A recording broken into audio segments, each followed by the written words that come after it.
Hello mga langga, it's me again, Maring V.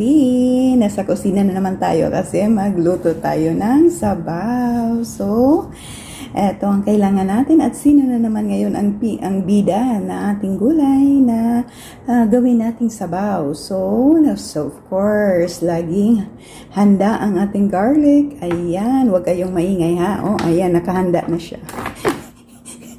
Ayan. So, kailangan natin ang prawn. Tag-isa lang po.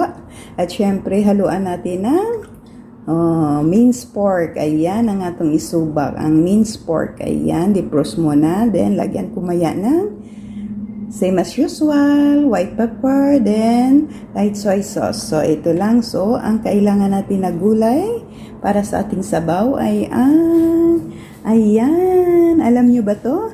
Isa ito sa parinti to, relative ng spinach. Ayan, tingnan nyo. Ayan, ito. Ayan, spinach din ito, family. Family ng mga spinach. Ayan, ito na klase mga langga. Ayan, dahon-dahon.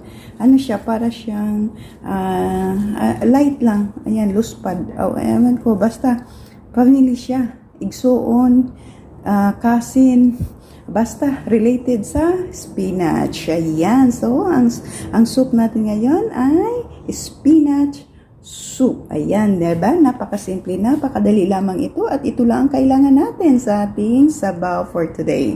So, maglinis muna si Maring V sa ating spinach leaves. Ayan.